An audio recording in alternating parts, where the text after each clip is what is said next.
ไม่วายเว้นวันวุ่นวายเหลือดีไม่มีสงบมีแต่รบรา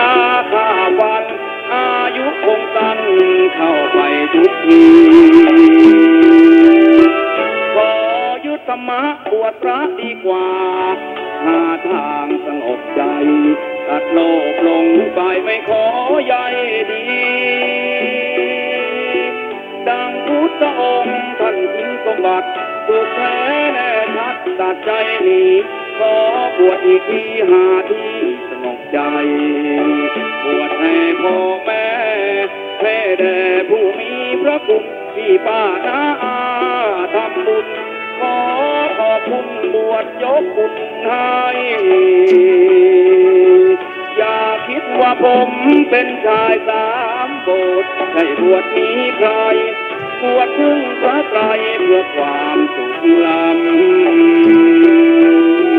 บวชพระและดีไม่มีเรื่องวุ่นได้บุญสุขใจต้องสวดมนต์ไปให้บุญครอบงำบวชพระแล้วได้เป็นหลวงพี่ แม้สบายดีขอบวชประจำแม้มีบุญนำบวชเป็นหลวงพ่อ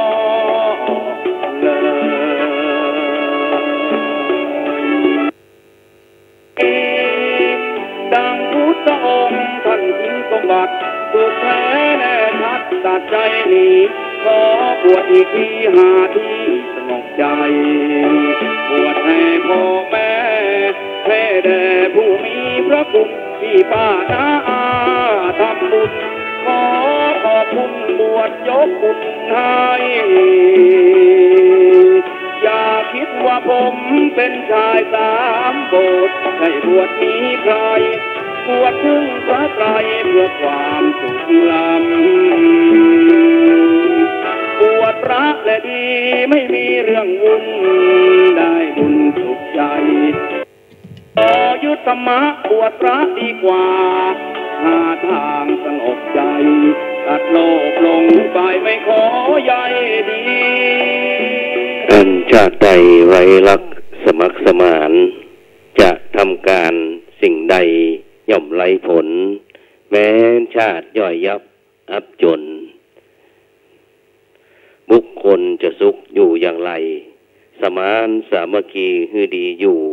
จะสู้ศึกศัตรูตั้งหลายใดควรคิดจำนงจงใจเป็นไทยจนสิ้นดินฟ้าสลายไรเพื่อความสุขล้ำบวชพระและดีไม่มีเรื่องวุ่นได้บุญสุขใจท่องสวดมนต์ไปให้บุญครอบงำบวชพระแล้วได้เป็นดวงที่แม้สบายดีขอบวชประจำแม้มีบุญนำบวชเป็นหลวงพ่อ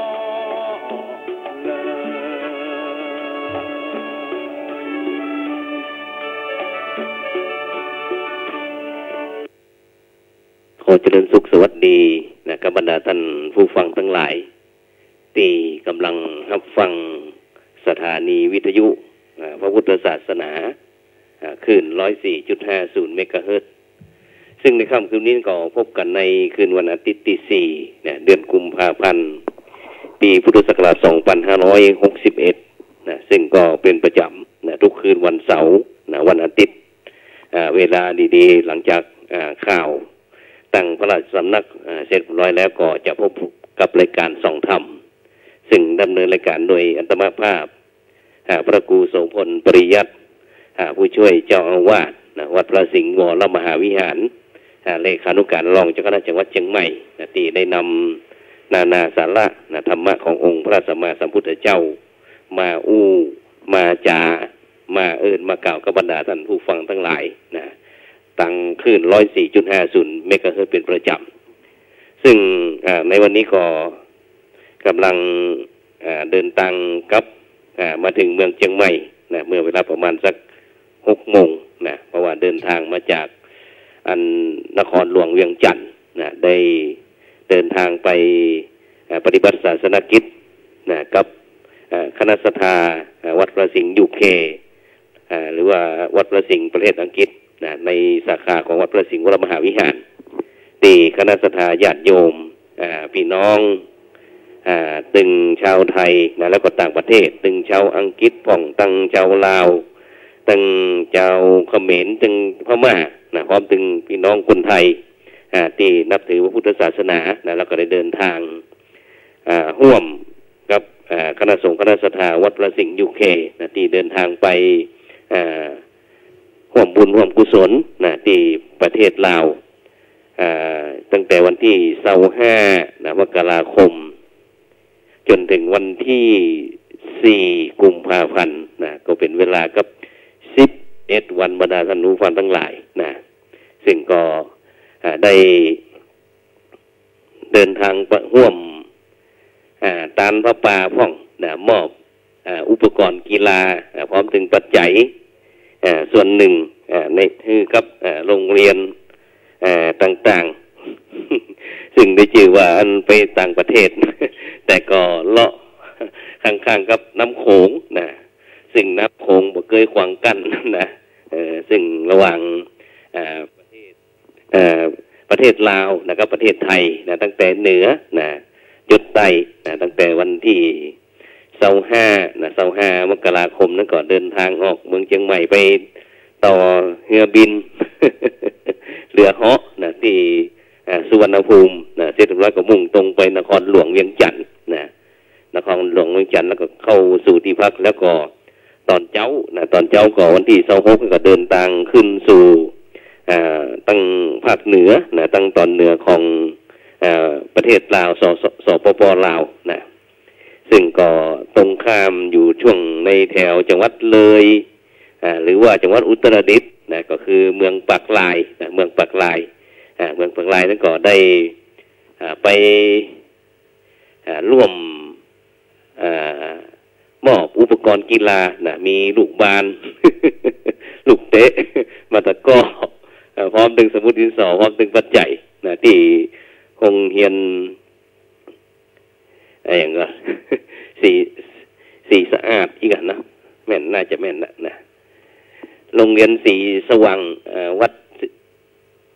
สีสะอาดชมพูนะที่เรียนสีสะอาดชมพูบ้านเมืองปากลายนะเมืองปากลายแขวงชัยบุรีนะแขวงชัยบุรีก็พร้อมดังมอบปัจจัยนะคือกับนักเรียนนะก็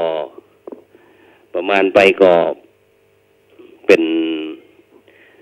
ประมาณเหมือนกันบรรดาท่านผู้ฟังทั้งหลายนะหลังจากนั้นก็เดินทางไป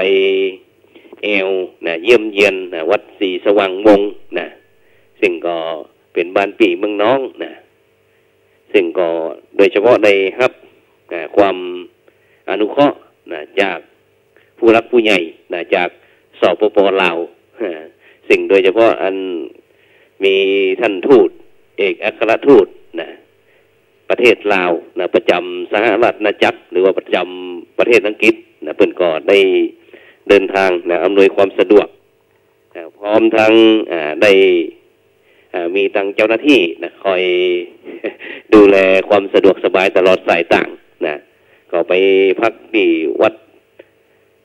สีสะอาดชมพูอย่างคืนหนึ่งนะเสร็จเรียบร้อยแล้วก็ได้ทอดถวายพระป่านะโดยเฉพาะในช่วงนี้ก็พี่น้องต่างประเทศลาวสปป.ลาวแล้วก็ตรงกับงานพระเวทเป็นวันงานพระเวทงานพระเวทก็เกี่ยวเรื่องงานบุญงานกุศลนะครับในการบำรุงพระพุทธศาสนานะเพราะนั้นก็ได้ร่วมทอดพระป่าทอดพระป่าจากวัดพระสิงห์ยูเคนะวัดพระสิงห์ยูเคก็ได้ประมาณสัก70-80 ล้านในบรรดาท่านผู้ฟังทั้งหลาย 70-80 ล้านนะวันนั้นนะที่วัดศรีสะอาดชมพูนะเสร็จเรียบร้อยก็ได้ขึ้นไปเยี่ยมพี่น้องเมืองปากลายนะปากลายนั่นก็กำลังจะสร้างพระพุทธรูปองค์ใหญ่นะสูงประมาณกับ30 เมตรเช่นเดียวกันนะประมาณกับ30 เมตรนะเพื่อเพิ่มเป็นแหล่งท่องเที่ยวนะแหล่งท่องเที่ยวในดังพระพุทธศาสนาของเรานะเสร็จเรียบร้อยแล้วก็เดินทางกลับมาที่นครหลวงเวียงจันทร์นะก็ใช้เวลานั่งรถนี่ก็ประมาณสักวันหนึ่งนะ ลาดยางมดก็ประมาณกับ300-400 กิโลนะ300-400 กิโลก่อนเลาะฝั่งโขงมานะก็พยายามที่จะมองข้ามไปทางฝั่งแม่น้ำโขงห้องนะโดยเฉพาะพี่น้องสปป.ลาวนะที่อยู่ข้างลำโขงแล้วเป็นบางครั้งเป็นก็เดินทางเข้ามาซื้อกับข้าวนะเข้าป่าอาหารนะโดยเฉพาะที่บริเวณจังหวัดเลยนะจังหวัดเลยนั่นก็จะเป็นที่ใกล้ชิดกันนะใกล้ชิดกันก็ไปมาหาสู่นะข้ามน้ำของเป็นห้องน้ำของนะแต่คนไทยเขาห้องน้ำโขง เป็นห้องวัดน้ำของ เสร็จแล้วก็เข้ามานอนที่นครหลวงเวียงจันทร์นะนครหลวงเวียงจันทร์พอแจ้งขึ้นก็เดินทางล่องไปทางใต้ไปทางกลางไปที่ปักเซนะปักซันนะปักเซปักซันนะนั่นตรงนั้นจุดที่2ก็ได้ไปมอบอุปกรณ์กีฬานะอุปกรณ์กีฬาตึง บอลวอลเลย์บอลตะก้อนะพร้อมทั้งสมุดดินสอปากกานะพร้อมถึงปัจจัยนะสนับสนุนสถานศึกษาซึ่งก็ส่วนมากก็จะเป็นนักเรียนชั้นประถมนะชั้นประถมซึ่งก็ถ้าเทียบบ้านเราก็ประมาณสักชั้นอนุบาลจนถึงป .6 นะก็จะมีไว้ในชุมชนเสร็จแล้วก็ได้ร่วมทอดพระป่านะครับป่าที่วัดศรีโคตะบองนะที่วัดศรีโคตะบองแล้วก็ซึ่งวัดพระธาตุโคตะบองนะเปิ้นก็มีความคล้ายคลึงนะกับพระธาตุพนมเช่นเดียวกันบรรดาท่านผู้ฟังทั้งหลายแล้วก็มีงาน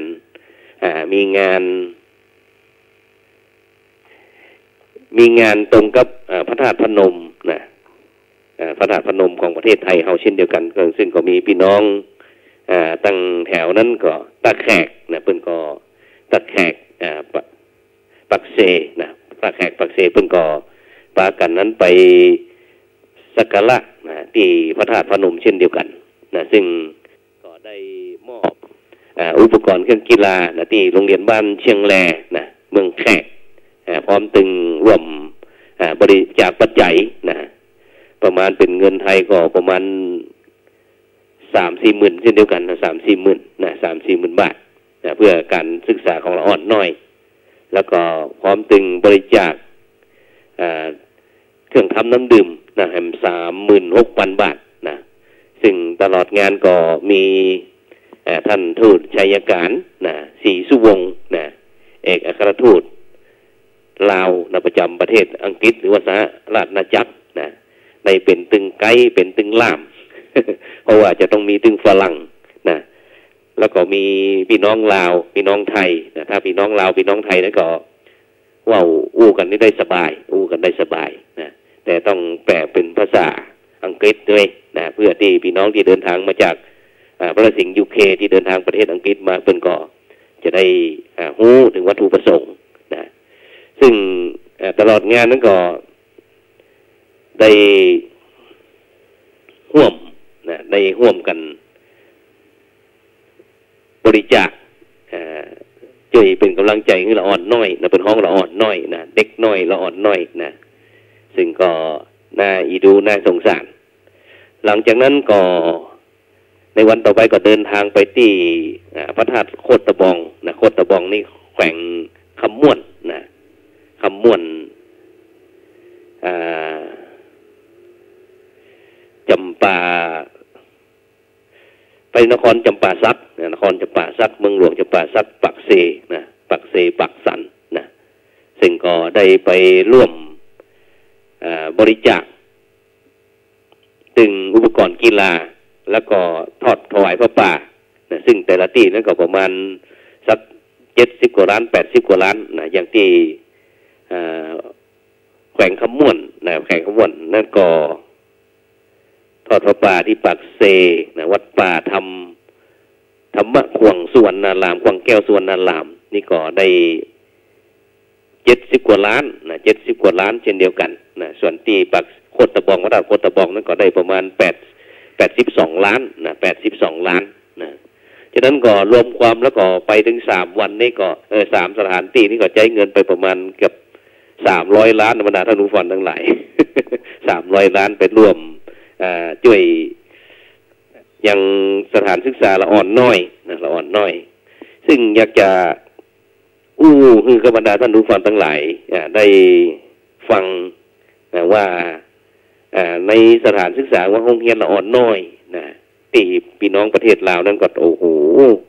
ถ้านึกถึงประเทศไทยเขาก็คงจะเป็นประมาณสัก30-40 ปีก่อนบรรดาท่านผู้ฟังทั้งหลายนะ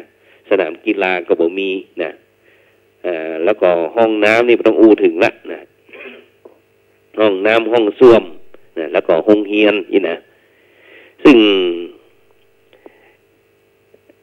มันเป็น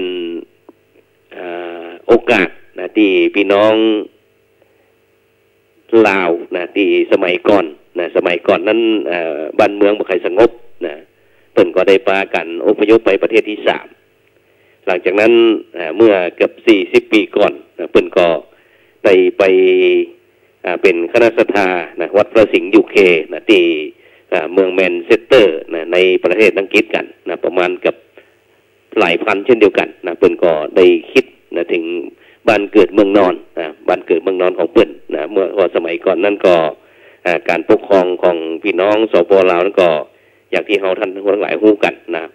บางครั้งก็อาจจะมีความคิดนะที่แตกต่างกันไปนะแต่ยังไงเปิ้นก็บอกว่ายังมีความผูกพันก็เลยนึกถึงอนาคตของประเทศชาติสปป.ลาว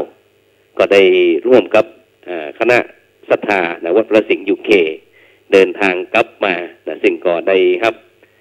การต้อนรับนะจากผู้รักผู้ใหญ่ในสปป.ลาวเป็นอย่างยิ่งนะโดยเฉพาะมีท่านทูตชัยการศรีสุวงศ์นะทูตประเทศลาวประจำประเทศอังกฤษนะของลาวประจำประเทศอังกฤษสหราชอาณาจักรนะซึ่งหันแล้วก็สร้างความประทับใจนะที่ได้เดินกับทางท่านทูตนะซึ่งถือว่ามีความคุ้นเคยชิดเชื้ออย่างยิ่งนะซึ่งก็บอกเคยพบเคยหันนะว่าผู้รักผู้ใหญ่ในบ้านของเปิ่นนั้นนะบรรดาท่านผู้ฟังทั้งหลายอยากจะให้ท่านทั้งหลายได้พบเจอกับตัวจริงเช่นเดียวกันว่าละอ่อน คนที่บริการหิ้วกระเป๋านะส่งกระเป๋านะบางครั้งก็เสิร์ฟน้ำบางครั้งก็ไปเป็นไกด์นะเป็นล่ามนะเป็นตึงประธานนะเป็นคนเดียวกันก็คือท่านเอกอัครทูตนะชัยการศรีสุวงศ์เนี่ยบรรดาท่านผู้ฟังทั้งหลายนะแม้กระทั่งก่อนที่จะกลับประเทศไทยนะมาตีนครหลวงเวียงจันทร์นะมาเปิ่นก็มาส่งที่สนามบินเสร็จเรียบร้อยแล้วเปิ่นก็ได้รวบรวมพาสปอร์ตนะพาสปอร์ตของคณะสงฆ์นะคณะสงฆ์ไทยวัดพระสิงห์ยูเคของเฮานะไปเสร็จแล้วเปิ่นก็ไปเช็คเรื่องตั๋วนะเสร็จแล้วเปิ่นก็ฮ้องลูกน้องเปิ่นมาบอกว่ามันจื่อไอ้แสงนะซึ่งก็จะไปเป็นเลขาทูตนะเช่นเดียวกันนะแฮมบอกกี่วันเนี่ยนะเพิ่นว่านะเลยฮ้องไอ้แสงที่จะไปเป็นเลขาทูตนะมาพอนี้นะเพิ่นฮ้องนะเวลาแขกบ้านแขกเมืองมานะเพิ่นว่านะตั้งแต่ทุกสิ่งทุกอย่างจะต้องอำนวยความสะดวกเพิ่นว่านะท่านทูตเพิ่นว่าก็เลยหิ้วกระเป๋านะของคณะสงฆ์ไทยวัดพระสิงห์ยูเคเขาเนี่ยนะเอาส่งให้เจ้าหน้าที่พนักงานส่งเสิร์ฟเรียบร้อยแล้วนะเพิ่นก็อู้ลูกน้องว่าแต่ก่อนนี้ผมก็เช่นเดียวกันนะเป็นละอ่อนตั้งแต่หิ้วกระเป๋าขึ้นมานะเปิ้นเฮียนหลายประเทศเปิ้นว่านะแม้กระทั่งธรรมศาสตร์ของเขาเปิ้นก็มาเฮียนแล้วเปิ้นก็ยังบอกว่าพระอาจารย์นะผมนี้เป็นคนธรรมดานะแล้วก็มีหลักในการดำเนินชีวิตแบบพอเพียงนะเหมือนพระเจ้าอยู่หัวรัชกาลที่9นะเปิ้นว่าเดินตามรอยรอเก้าเช่นเดียวกันเปิ้นถึงบอกว่ากินปลาเป็นลักนะกินพักเป็นยาเฮฮาม่วนซื่นนะตื่นมาเดิน500 ก้าวนะอยากคืออายุยืนยาวคือทำตัวเป็นคนหนุ่มคนสาวนะก็คือนี่เป็นกรรมที่ท่านชัยการศรีสุวงศ์นะทูตลาวประจำประเทศอังกฤษเปิ้นได้ฝากไว้ก่อนที่จะขึ้นสนามบินจากนครหลวงเวียงจันทร์ซึ่งบรรดาท่านผู้ฟังทั้งหลายนะมันก็บางครั้งก็แทบอู้มาออกเช่นเดียวกันนะซึ่งเขาก็มานึกถึงประเทศไทยเขามาเดียวนี้เขาก็ บอกว่ากันละนะเทียบบ่ได้ถึงว่าความมีน้ำใจน้ำบ่อน้ำคลองยังเป็นรองน้ำใจนะน้ำไหนๆก็สู้น้ำใจของมนุษย์คนเฮาบ่ได้เพราะว่าจะเป็นเชื้อชาติศาสนาไหนก็ตามนะจะเป็นคนไทยคนลาวคนพม่านะซึ่งหลายท่านหลายคนได้ติดตามรายการตั้งเวิร์คพอยต์นะจ่องที่23นะซึ่งก็มีละอ่อนพี่น้องจากที่ราบสูงนะบนดอยเข้ามาประกวดห้องเพลงนะซึ่งหลายท่านหลายคนก็หัวเราะเยาะเย้ยนะว่าภาษาไทยก็ว่าชัดภาษาไทยก็ชัดนะแต่ตะกี้นี่ก็ได้เปิดดวงกำหนึ่งนะเพื่อเปิดดวงกำบรรดาท่านผู้ฟังทั้งหลายนะในนันหรือว่านันเนี่ยนะที่จากโรงเรียนแม่อุสุนะจังหวัดตากเป็นแชมป์ ไม้ทองคำ6 บาทเนาะอันนั้นว่าจะได้บรรดาท่านผู้ฟังทั้งหลายนะถึงแม้นะผมจะเป็นคนกะเหรี่ยงนะแต่ผมก็เป็นคนไทยแต่ผมก็พูดภาษากะเหรี่ยงเป็นภาษาที่1ภาษาไทยเป็นที่2ผมเป็นกะเหรี่ยงเป็นคนไทยแล้วผมก็ฮักประเทศไทยแต่บรรดาท่านผู้ฟังทั้งหลายได้ฟังแล้วมันจี๊ดนะจี๊ดเข้าไปในหัวใจเขาโอ้ว่าประเทศไทยของเขานี่ตั้งแต่มีทรัพยากรทุกสิ่งทุกอย่างมีครบถ้วนบริบูรณ์นะในน้ำมีป่าในนามีข้าวบอกว่าจะเป็นฤดูไหนนะคนไทยเขาบอกเคยกั้นเคยอยากแต่นะบ้านเมืองของเขาทั้งที่มีพระพุทธศาสนาเป็นหลักแท้ๆนะคอยยึดเหนี่ยวจิตใจแต่นะแต่มีข้อแม้ว่าแต่นะคนไทยเขายังมาจังอันเสียโอกาสเสียเหลือเกินนะโดยเฉพาะนะอันมันมีถ้าท่านผู้ฟังทั้งหลายได้ติดตามตั้งไลน์ตั้งเฟซเนาะตั้งสื่อต่างๆนั่นนะน้องนันหรือว่านายอนันต์นักเรียนชั้นม.5 นะโรงเรียนแม่อุสุนะจากจังหวัดตากก็ได้ฮับนะกำเยาะเย้ยถากถางติฉินนินทาจีปะทะต่างๆเนี่ยบรรดาท่านผู้ฟังทั้งหลายเขาจะเนี่ยจะได้ซึ่งโดยเฉพาะนะ ความเป็นมนุษย์นะความเป็นมนุษย์นะหลายท่านหลายคนนะที่เกิดในประเทศไทยนี่อาตมาว่าถือว่าโชคดีที่สุดนะถือเป็นคนที่มีโอกาสมากๆนะเพราะอย่างเพราะว่าเกิดมาก่อในพบแผ่นดินทำแผ่นดินทองนะทุกสิ่งทุกอย่างนะอยากกินอยากจะทำอะไรอย่างก็ได้หมดในประเทศไทยของเขานี่นะฉะนั้นหลายประเทศนะหลายประเทศนะซึ่งถ้าเขาเดินทางออกจากพ้นแผ่นดินไทยไปแล้วเนี่ยเขาจะนึกถึงประเทศไทยทันทีว่าโอ้เฮานี่มักจะได้คำชื่นชมนะจากพี่น้องเพื่อนบ้านต่างๆไม่ว่าจะเป็นเรื่องความเป็นอยู่เรื่องถนนหนทางเรื่องโอกาสเรื่องการสัญจรต่างๆเนี่ยประเทศไทยเขาจะได้ฮับนะการยกย่องเป็นอย่างยิ่งแม้แต่ที่สปป.ลาวทางสายเหนือนะบรรดาท่านผู้ฟังทั้งหลายบ่ใจอื่นไก่นะมีไก่ชื่อปูนะน้องปูนี่ก็บอกว่าตั้งหน้านี่เห็น50 กิโลนี่ลาดยางมด ลาดยางมดไปถึงก็มีแต่มาหินขี้ไก่ดินแดงทั้งนั้นมันทั้งหลายเลาะขอบโขงเข้าไปนะพอผ่านมาแห่ผ่านจาก50 กิโลปูบอกว่าตรงนี้จะสบายเพราะว่าบริษัทของคนไทยไปรับเหมาทำถนนคนไทยทำถนนดีเพื่อนว่านะเนี่ยความจริงเขาก็รักนิยมชมชอบประเทศของเขาเช่นเดียวกันนะฉะนั้นบรรดาท่านผู้ฟังทั้งหลายนะเสียดายนะโอกาสความจริงประเทศไทยของเขานี้ได้สร้างประเทศชาติเขามาก็หลายร้อยปีมาเช่นเดียวกันนะแต่เป็นอย่างคนไทยเขาถึงยังอยู่กับที่บางครั้งยังถอยหลังด้วยซ้ำไปฉะนั้นเนี่ยบรรดาท่านผู้ฟังทั้งหลายนะโดยเฉพาะนะที่เขาทั้งหลายเนี่ยเกิดมาเป็นคนไทยนะพบกับพระพุทธศาสนาฉะนั้นในช่วงส่งท้ายปีเก่าต้อนรับปีใหม่นะผ่านไปบ่เมินบ่นานเนี่ยนะก็อยากจะดึงเดือนผ่านไปแล้วนะก็อยากจะใจปี2561เนี่ยเป็นปีแห่งปัญญาเป็นปีแห่งการพัฒนาเพราะมันจะเป็นเหตุชีวิตของคนไทยของเขาทุกผู้ทุกคนเนี่ยก้าวหน้าด้วยการพัฒนาโดยเฉพาะคำว่าการพัฒนานะบรรดาท่านผู้ฟังทั้งหลายพัฒนาคืออะไรอย่างซึ่งในทางพระพุทธศาสนาเป็นคำว่าพัฒนาแปลว่าภาวนาซึ่งคำว่าภาวนานี่แปลว่าการเจริญการทำให้เป็นการทำให้มีขึ้นการศึกษาการอบรมแล้วก็การพัฒนาทุกสิ่งทุกอย่างคือมันเกิดความเจริญก้าวหน้า มั่งมีสีสุขแล้วสิ่งที่คนไทยของเขานี่จะต้องพัฒนาหรือว่าภาวนาเนี่ยก็คือกายภาวนาสองศีลภาวนาสามจิตตภาวนาสี่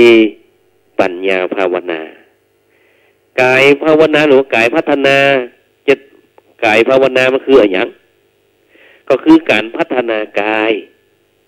ซึ่งหมายถึงการปรับปรุงการพัฒนากายของมนุษย์คนเราเนี่ยคือมันเจริญคือมันงอกงามสมบูรณ์พูนผลไปโดยกุศลธรรมต่างๆคือกุศลธรรมนั้นน่ะมันงอกงามขึ้นในจริตในจิตในใจในอริยสัยแล้วก็ยังอกุศลธรรมทั้งหลายหรือว่าสิ่งบ่ดีเนี่ยคือมันเสื่อมสิ้นไปในแก่การหูจักการควบคุมอินทรีย์ตาหูจมูกลิ้นกายใจที่มันเป็นจ้องทางที่จะมาแห่งสภาพกิเลสหรือว่าแห่งปัญหาหรือว่าความทุกข์นานาประการเนี่ยคือมันห่างหายจืดจางห่างหายไปหรือว่าหมดไปจากกายมนุษย์คนเฮานี่คือการพัฒนากาย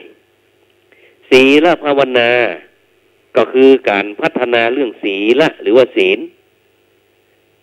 แปลว่าปกตินะการพัฒนาศีลก็ได้แก่การพัฒนาความประพฤติการควบคุมกายวาจาใจ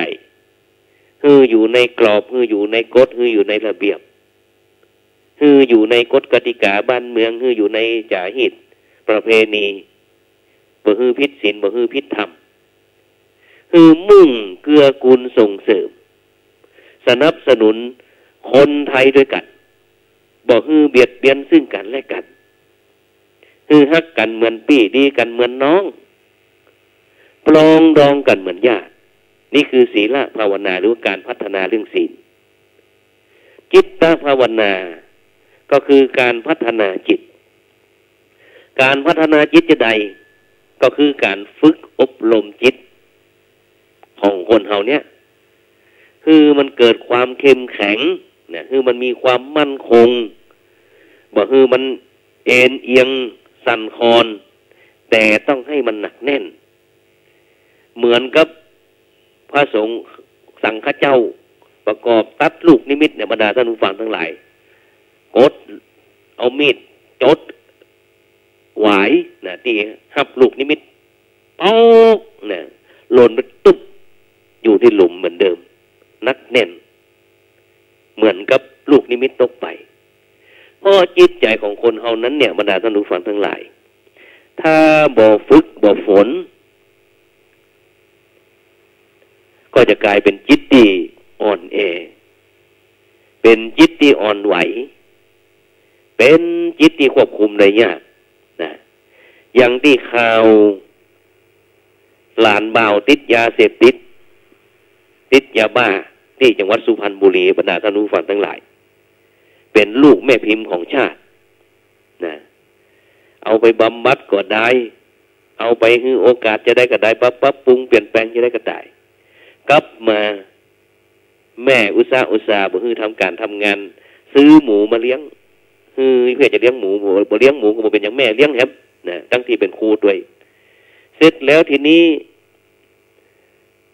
ไปยิงปืนในบ้านบ้านแม่นี่แหละนะแม่ก็บอกว่ามายิงปืนอยู่ในบ้านนี่บอกหูมันเอาจิตวิญญาณที่ไหนมาบรรดาท่านผู้ฟังทั้งหลายจับปืนแล้วก็จ่อนะยิงแม่รัวไปหลายนัดนะจนแม่สุดลงกาตี้บรรดาท่านผู้ฟังทั้งหลายเนี่ยขึ้นมาดูขนาดหลานที่เลี้ยงมาแท้ๆนะบอกว่าจะมายิงปืนในบ้านในจองหยัง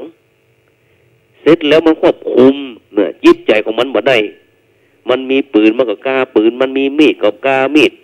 มีอาวุธอย่างก็กล้าอันนั้นจัดการยิงแม่เสียชีวิตกาตี้บรรดาท่านผู้ฟังทั้งหลายยิ่งฟังกูวันนี้แล้วโอ้ยเศร้าโศกหัวอกหัวใจไม่เหมือนใจในไผบอกบ้านเมืองเขาสงบเรียบร้อยมีความสุขมันเนี่ยมีแต่เรื่องที่ทำให้จิตใจคนไทยเขามันห่อเหี่ยวไปทุกวัน จิตตัสสะธรรมโทสาธุจิตที่ฝึกดีแล้วนำความสำเร็จมาให้หรือว่าจิตตั้งทันตั้งสุขาวหังจิตที่ฝึกดีแล้วนำสุขมาให้เพราะฉะนั้นเนี่ยบรรดาท่านผู้ฟังทั้งหลายการฝึกจิตฝึกใจเป็นเรื่องสำคัญบรรดาท่านผู้ฟังทั้งหลายที่เคยไปวัดนะ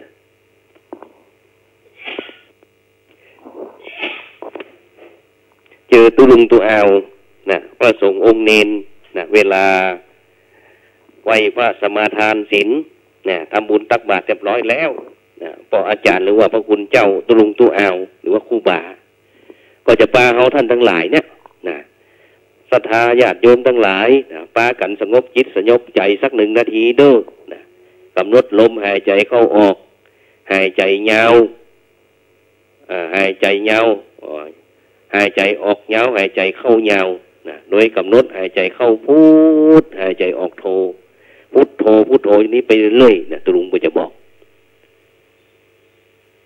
จนกว่าจะได้ครับว่าศรัทธาญาติโยมปออีก่อนนอกนะวันนี้เขาได้ทำบุญครบถึง3 อย่างนะตั้งแต่การฮื้อตานการรักษาศีลแล้วก็การเจริญจิตภาวนานะในครูบาปัญญว่าฉะนั้นเนี่ยบรรดาท่านผู้ฟังทั้งหลายถามว่าทำไมนะพวกเราทั้งหลายต้องฝึกจิตฝึกใจเพราะจิตเตนะนียติโลโก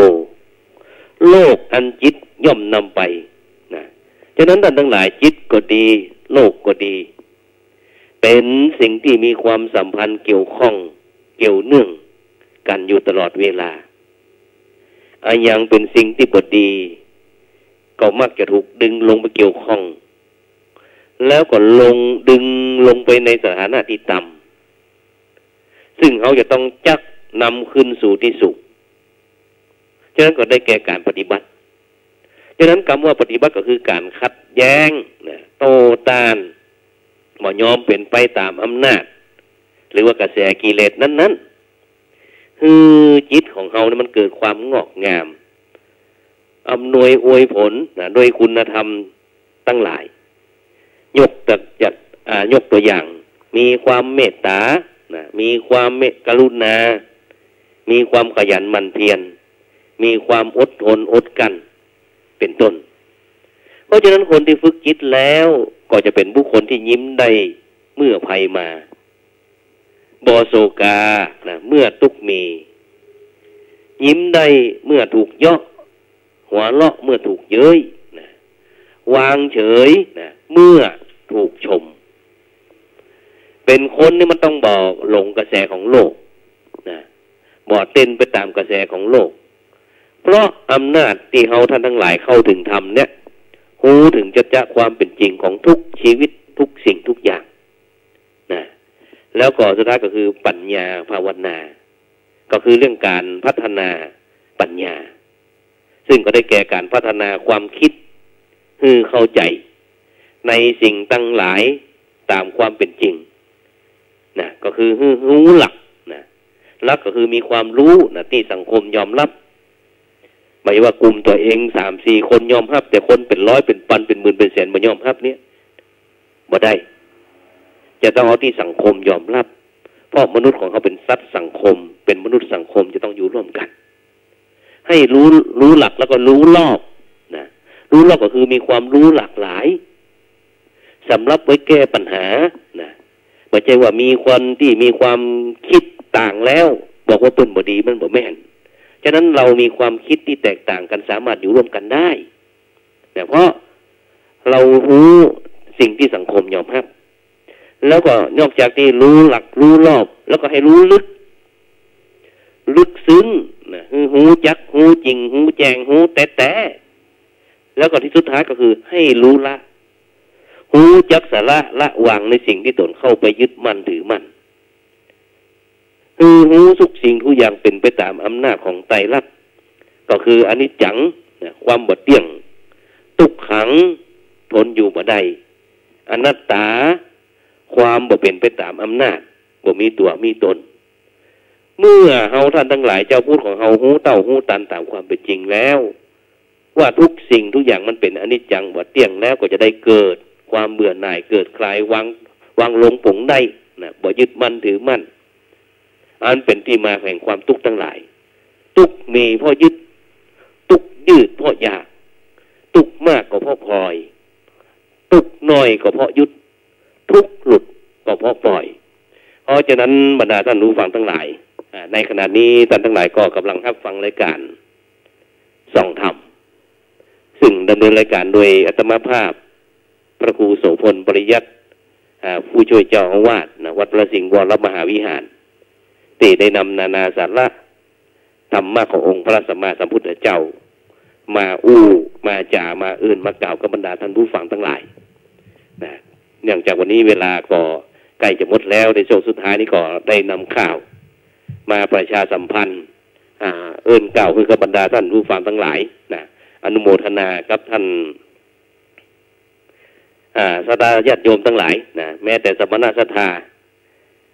ที่วัดเชียงมั่นท่านอาจารย์มหาเป็นได้ร่วมบริจาคปัจจัย 5,000 บาทนะพร้อมตีของระลึกไปจับหางบัตรนะไปร่วมทอดพระป่าพร้อมถึงมอบอุปกรณ์เครื่องกีฬาคือกับบรรดาเด็กละอ่อนที่สปป.ลาวพร้อมถึงคณะศรัทธาญาติโยมหลายท่านนะที่ได้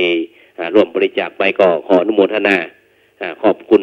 มาณโอกาสนี้ด้วยนะบุญในกุศลใดที่คณะศรัทธาวัดพระสิงห์ยูเคได้รับจากประเทศลาวก็ขอยกคือเป็นกุศลผลบุญคือกับท่านผู้ฟังทั้งหลายนะพร้อมถึงคณะศรัทธาญาติโยมที่ร่วมบริจาคทั้งหมดทั้งเสียงเนื้อนะแล้วก็ขออนุโมทนานะครับคณะศรัทธาญาติโยมที่ร่วมนำเข้าป่าอาหารลงทานต่าง